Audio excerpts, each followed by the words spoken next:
Final update. My 29-year-old daughter, who is married, demanded I pay her house rent or she will disown me as her father. Her mom supported her and said, "She is your daughter. You must pay or you will lose both of us." I smiled and said goodbye to them. I will tell you what happened next. Then, a text from Lacey, "You've made your choice. Don't ever contact me again."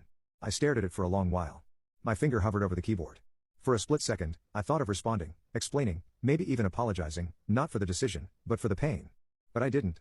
I locked my phone and looked out the window where the sun was setting over our overgrown backyard. The light cast long shadows across the fence line, and for the first time in weeks, I noticed how quiet everything had gotten. Not lonely, just quiet. And quiet, I realized, was a start. She didn't knock. That was the first sign. Just opened the front door and stepped into my living room like it still belonged to her. Lacey had always moved like that, like the world owed her space, and she never needed to ask for it. She stood there in the doorway, arms crossed, eyes already brimming with accusation. Her hair was pulled into a tight bun, the same way she wore it when she was a teenager and needed to feel in control. Behind her, the sun spilled in across the hardwood floor, casting a long shadow that made her look taller than she was.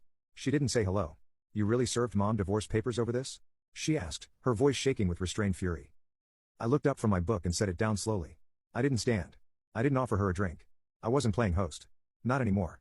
I served your mother divorce papers because this family stopped being a partnership the moment I was given ultimatums instead of love. She let out a short, disbelieving laugh. "Oh, so now you're the victim." I didn't blink. I didn't say that. Her jaw clenched and for a moment she looked less like a grown woman and more like the little girl who used to run to me when she scraped her knees. "You know what hurts the most?" she said, voice rising. "It's not that you said no. It's that you didn't even care how desperate I was. You just walked away." I stood then, slowly, deliberately. My knees cracked the way they always did now. A reminder of how many years I spent kneeling to fix things that were never mine to break. "You asked for money," I said quietly. "But what you handed me was a threat. You said you'd disown me. That's not desperation, Lacey. That's coercion." She blinked, taken aback. "If you had come to me with tears," I continued, "with a humble heart, or even just with honesty, I would have moved mountains for you. I have before. But you didn't ask. You demanded. You didn't need a father. You needed a sponsor." Her face flushed red, and I could see the words catching in her throat. She stepped forward, hands clenched into fists at her sides. "You don't get to rewrite history," she spat. "You weren't perfect. You were always distant, always quiet. You think just because you paid for things and showed up at recitals that makes you a good dad?" "No," I said. "What makes me a good dad is that I still showed up even when none of you saw me." We were both breathing hard now. The house felt smaller with both of us in it, the air thick with the weight of years unspoken. I walked past her toward the kitchen and poured myself a glass of water. She followed.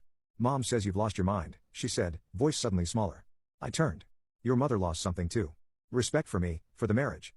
She decided that your threat was acceptable and that if I didn't comply, I'd lose both of you. That was her choice. I'm just honoring it. You could have come to me," she whispered, "before you did all this." I stared at her for a long moment. She wasn't yelling anymore, just pleading in a way that was more about being heard than being forgiven. "I didn't think